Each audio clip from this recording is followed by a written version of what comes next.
promised to return. Therefore in that day my people shall know my name, because I myself who speaks will be present. What is written has been fulfilled before our eyes. Those who looked at him will not be ashamed. Soon we will see his transformation. The man Christ Jesus is here.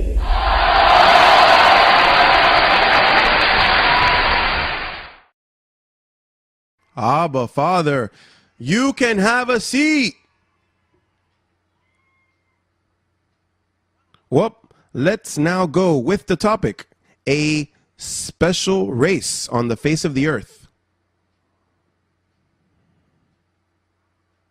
You know that Solomon, the wisest man on earth, I'm saying under heaven, the man that had the greatest wisdom under heaven, that would discover the secrets. He would discover people's secrets. You remember when those two mothers took their child to him and he said, whose child is it? And then she said, it's my child. And the other one said, no, it's my child. And there came Solomon's wisdom. Well, let's do something. Let's cut him in half, and each one of you.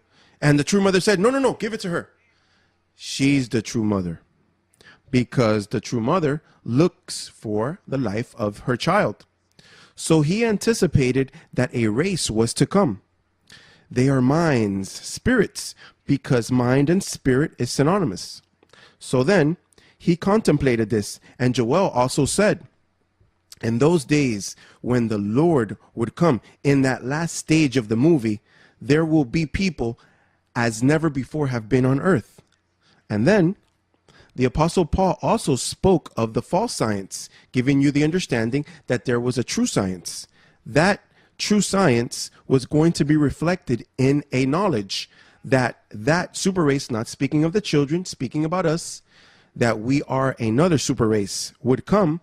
And in their minds, they longed for that science, because grace is not just a doctrine. Grace is the science of how you could live your life. The commandments kill, the law, nothing. Look, Moses was loved, and until today, the law could not perfect anything. Even more, the law produces anger. That's why the religious people do not want to even talk with us. I tell them, try to convince me, free me of the confusion that I am in. Try, but with the Bible. No. You guys twist it, but show me where it's twisted so that we could straighten it out. Straighten it out for me. But they get angry. You know why? Because when you speak to them like I am telling you, they feel bad because you are confronting them. So what they do is they fight with us. We do not fight with them. Simply, we tell them the truth. And then they fight. But he spoke of a race. The only thing that race, notice what Solomon said about the mind, about the heart. Let's see Proverbs 23:7. For as he thinks in his heart, the mind, where are the thoughts? So when it says heart, is it talking about this one that pumps blood? No, because we're talking about thoughts. And the thoughts are not here in this heart. They are in this heart, in the mind. Say, my mind. And what did Paul say? That we serve who with the mind? God? With the mind? Not with your hands or your feet. Oh, no, kneeling down. If your mind is not being used, you're not serving God. Even if you're walking on your knees, even if you haven't eaten, even if you're sacrificing, hitting yourself, it's my fault, it's my fault. Or a barbed wire or rocks in your shoes. No, it's, look, say, the mind. So then Solomon was already anticipating that man, look what it says, for as he thinks in his heart, so is what? So is what?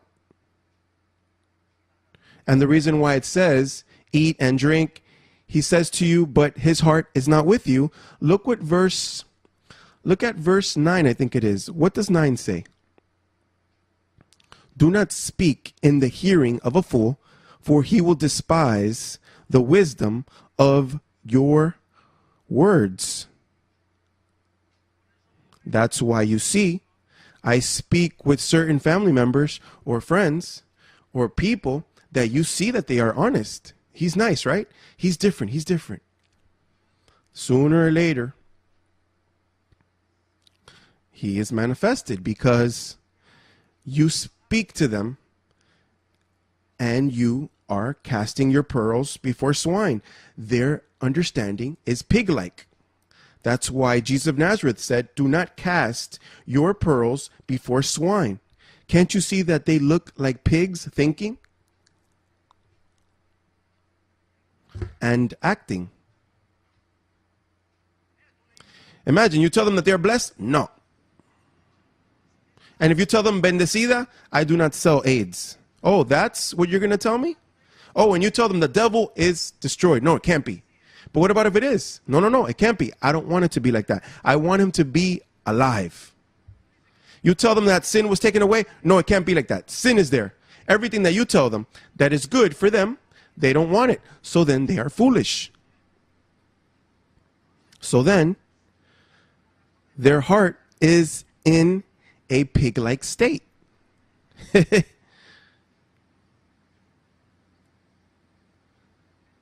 So then the verse says, for as he thinks in his heart, so is he. This means, notice how important this ministry is in your life. That what words we put here is the true science, and it's a science that when we put it in your mind, since it's the true, if it's the false one, it messes you up. You would have noticed and you would have left here.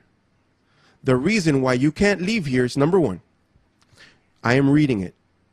And number two, it is causing some good effects. And then when we put those thoughts in your mind, well, that's what you are. Imagine the promises were good for you. You will always be head and not the tail. Who wants to be in the tail of a horse or a mule or of a cow?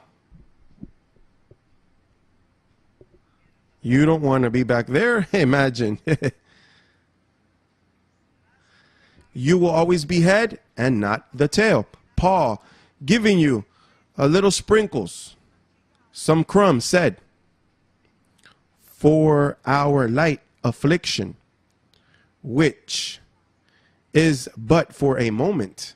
Hey, the apostle was brutal. I think that Timothy said, wait a second. The 39 lashes that you received and the stones that they threw at you, that's light? And the things that they're saying about you and the persecutions, and they have tried to kill you various times, and the apostles are fasting and they want to kill you, that's light? Look, that's not only light. That is but for a moment. And he always leads us in triumph.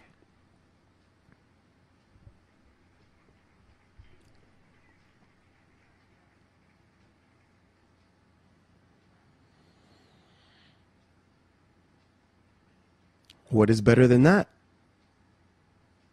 Look, even if this is nonsense, what I'm saying, it works.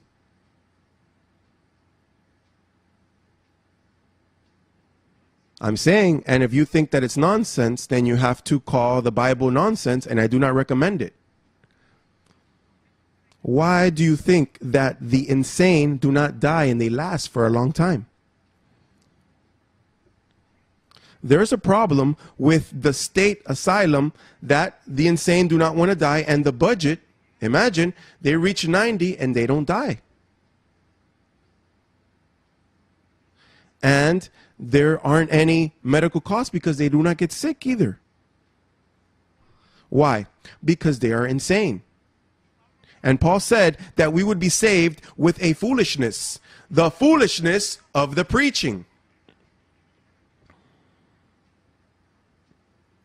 Yes, that's an attitude. People say what he has is a positiveness. That's why he helps people.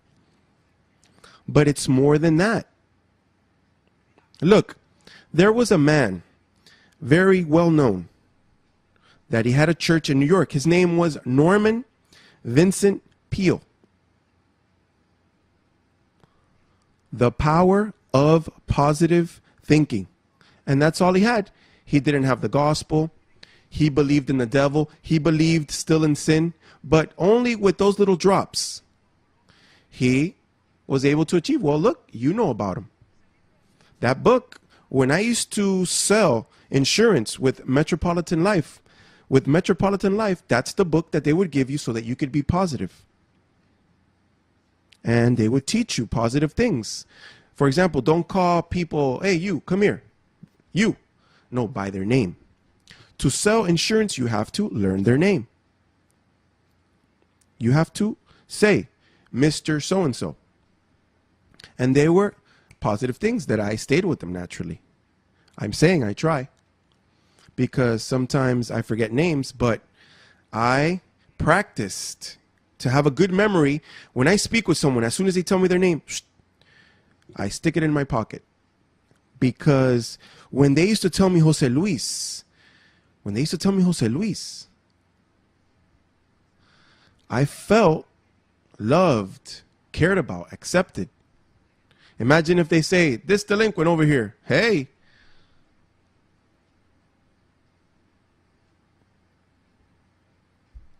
When they tell me papi, I remember that my dad calls me papi. I have a father of my flesh, and a while back he tells me papi. And I say, why does he tell me papi? But I have brothers and sisters, and he doesn't tell them papi. So when they tell me papi, I remember that. That's the best thing that I remember about him. That. But we live very positively. And this is very important. Notice, one time the apostle used, I do not dare use this word, but he used it. For example, he never used the word problem. That does not exist in the Bible. And the prophet had a problem with a lion. No. The prophet, the lion was going to eat the prophet, and by faith, he killed the lion. But the word problem, we came up with that word. So then, the word deep concern is not good. But Paul used it. I have to rebuke him now that he's in the cloud. After we gave him so much credit, let's take a point away from him. Let's take away a point from Paul. He got a lot of points, 20 years speaking about him all over the world. But look what the second letter to the Corinthians, chapter 11, verse 28 says, and this is very alarming. Besides the other things,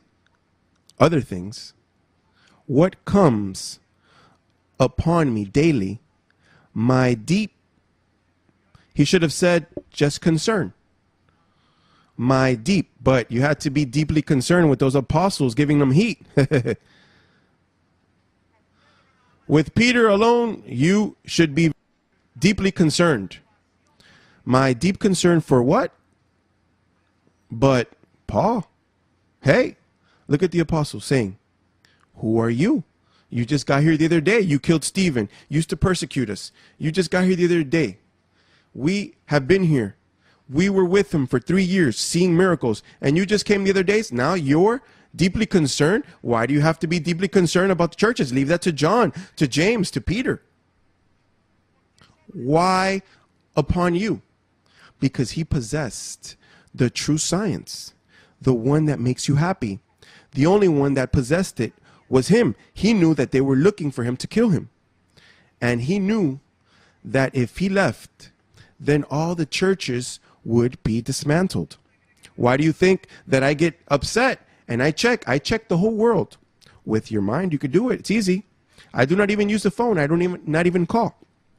I do not call. Simply, with my mind, I see the churches when I see a country that the rocks or water is sounding, I am concerned because they are nations. They are churches that we have worked very hard edifying a life, edifying that super race, that mind, that temple, because that's a temple what you have there. And after we have cleansed that temple and we have decorated it, and the temple is complete, clean, sparkling, glory and glory, that a salaried or a collaborator, that all he wants is money, that all he cares about is how much came in. How much came in today? How much? Only that little bit? These people, we have to. And then he comes next Sunday to scold the church because of money. When have I asked for money that how much does this person give? How could I be now asking how much does that person? One time a doctor left because he got bothered because he used to give $1,000 every Wednesday. Wow, $1,000 every Wednesday. Imagine every one of you giving $1,000 every Wednesday. No, not 1,000, 5,000 each of you. Hey, but then one day I found him. I found him in a store. I think it was Best Buy. I don't know where it was. And I said, hey, how are you? How good to see you. And the little girls, I remembered the names of the little girls, and I started speaking with them. And then I think that made him get sad, being so friendly with his daughters and the way I treated him. You know why I haven't gone back, right? Oh, now is when you come to vomit the symptom. Oh, because you never called me. And I said, but I do not call anyone. That's not my job to call you. I have to respect the day you don't come. You didn't come. Hey, why didn't you come? Hey. We are people that think. What about people that say, oh, the pastor's looking after me? But I knew what he was trying to tell me. You are feeling the $1,000 that have not come in for 3 months. I almost moved the finger. Because if I cannot visit or call someone who lives in a modest home in Coconut Grove or in a mansion in Hialeah,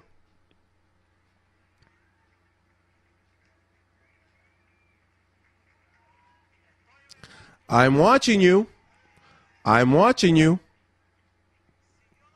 If I cannot visit someone who gives $5, $10, $15, $2, why do I have to visit someone who gives 1,000? What? Is there an exception of people and we look at that? That does not work like that here. Here you give according to what you have. If you don't have, don't give nothing. I will give you so you can give. Or take an envelope without anything and you fill it up in faith. $1,000 that I know they put it in faith. You have to respect that also. Hey, don't do that because then I'm going to need some more envelopes. And then we will spend too much on the printing.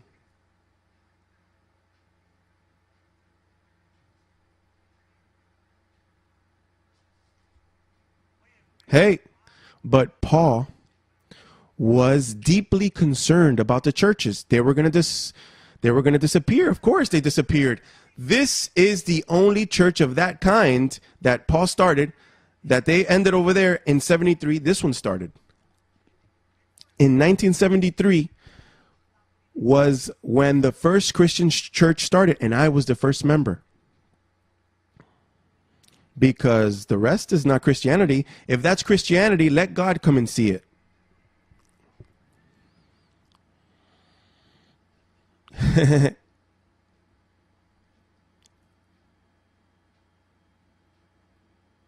Oh, these minds, that super race has a temple, you, that once you define a truth, anything can come against you to take it away.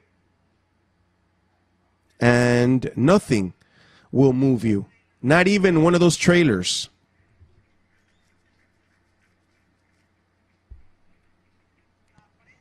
The press thinks that because of talking badly about me, that they will empty this out.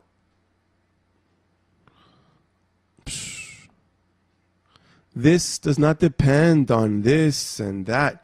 It's what you have received. You have some strong convictions, stable, so cemented. Why are you doing like that? Like a rocking chair. So young, a little girl, so firm. She is right there swallowing everything. So beautiful to see our youth like that. Firm.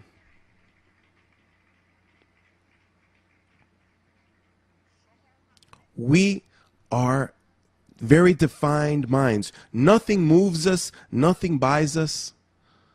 Notice, that's why the apostle used a term over in Galatians chapter 4, verse 19. Look what Galatians 4:19 says.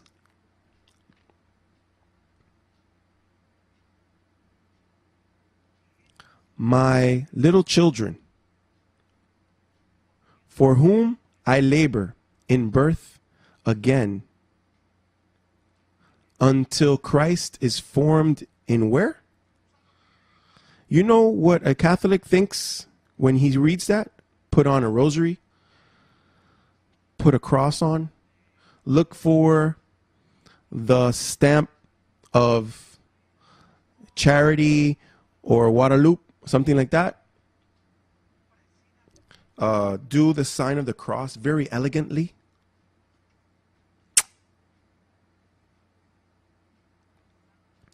Holy Mary, Mother of God, pray for us sinners. See?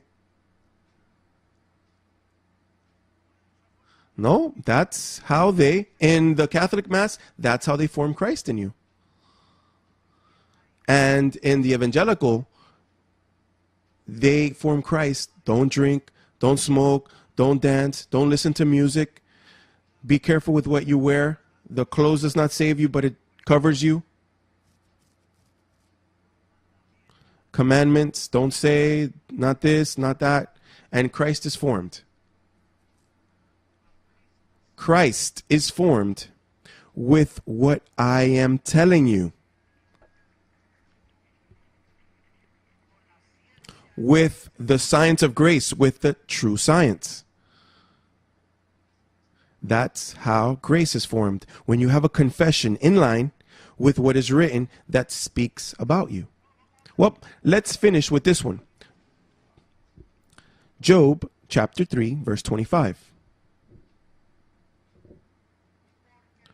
For the thing I greatly feared has come upon me, and what I dreaded has happened to me.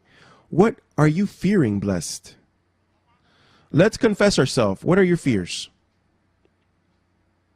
Well, look, I fear. Boy, I am so scared that, honestly, I fear that my mate, I fear, and since I fear, I also have malice. And since I have malice, I give hints. And since I fear, I make calls. And I ask here, and I pull over here. And I form a fortress that later you're not going to fear. You're going to have to run when that fortress jumps on you. Put the verse back. Stop it right there. For the thing I greatly feared has come upon me, and what I dreaded has happened to me. I am not at ease, nor am I quiet. I have no rest, for trouble comes. Temples that have fear. Minds that serve God with fear and fright. Look, I don't want to live like that. Look, that I am scared of, living like that. When the fears start, be it from health, this type of fear, this type, that type, I number them.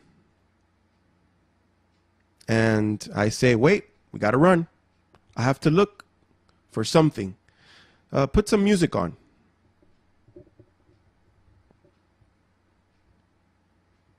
But can't you see that you are like a machine? You are a race, that you are made with a way of being. You are a spirit.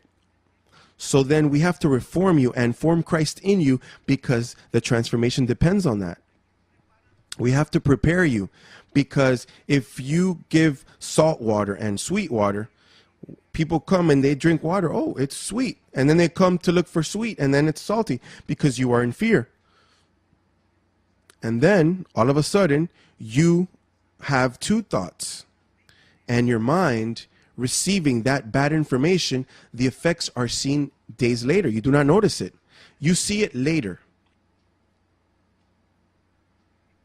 It's that you're like that. You are a special race. And since, and you're not just any race, just because you see that there's people that walk like you and dress like you, or they're artists, those people are no good. Those artists, all those movies, all those people, if they had this wisdom, they would save their money, but they are destroyed completely because they do not have a mind to think like we do. So you are very special, and you have to educate your thoughts. You have to do it. You have to deal with your mind. Look, when I was young, I was addicted to drugs. I loved it. I used to dream with it. Well, so then this affected me so much, that vice, that I was scared for something to dominate me. So then I dominate things. Some things I like them and I do them, but I dominate them. The day that I feel that it is dominating me, I feel that I went back to my youth and teenage years because it's dominating me.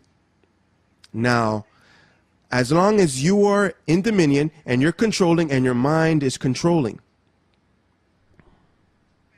But fear, don't put it in your temple. It looks ugly. It makes the temple dirty. Dirty temples. Dirty temples. Ooh. Contaminated with bad information. Let's stand. Music.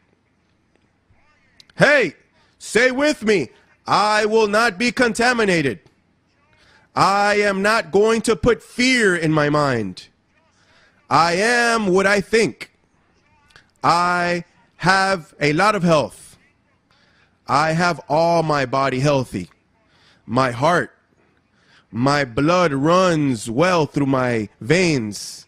I have everything fine. My tissue, everything grows normally in my body. Abba, Father, I do not need glasses. I'm saying hello. Hey, light affliction, but you know. When you see that I don't use them, it's because of what? Huh? No, because I bought a Bible with big letters. No. I know that. I receive that. I also. Dios ha hablado a su pueblo, su gracia es la verdad. Oh, cuán sabias sus palabras, su gracia es la verdad. Dios ha hablado a su pueblo, su gracia es la verdad. Oh, cuán sabias sus palabras, su gracia es la verdad. Abre tu oído, pueblo santo, abre tu oído a la verdad. Tu corazón ensancha ahora. Dios hoy ha hablado aquí. Dios hoy ha hablado aquí. pañito tibio y ya se acabó. Ahora vamos a identificar con respeto, con aplomo, pero a tiempo y fuera de tiempo. Ya le vamos a decir las cosas como son. Vamos a advertirle a la gente. Vamos a decirle lo que hay. Vamos a hablar claramente. No tenga miedo. Use esa autoridad que Dios le ha dado. Que eso es suyo. Eso se le dio a usted. Se le delegó para que predique a tiempo y fuera de tiempo. Para que hable bien claro con sus familiares. Con decencia, con respeto. Pero mire, les advierto que ya estamos en los últimos días, estamos en tiempos postreros. Pronto se acerca el fin de este sistema corrupto y comienza un nuevo evento sobre la faz de la tierra, un nuevo gobierno, nuevos conceptos, un nuevo poder que tendrá este gobierno, que vamos a gobernar con barra de hierro a las naciones. Pronto se acercan esos cambios. Ya mi espíritu los está palpando, los está respirando. Dios ha hablado a su pueblo, su gracia es la verdad. Oh, cuán sabias sus palabras, su gracia es la verdad. Dios ha hablado a su pueblo, su gracia es la verdad. Oh, cuán sabias sus palabras, su gracia es la verdad. Abre tu oído, pueblo santo, abre tu oído a la verdad. Tu corazón ensancha ahora. Dios hoy ha hablado aquí. Dios hoy ha hablado aquí. Dios hoy ha hablado aquí.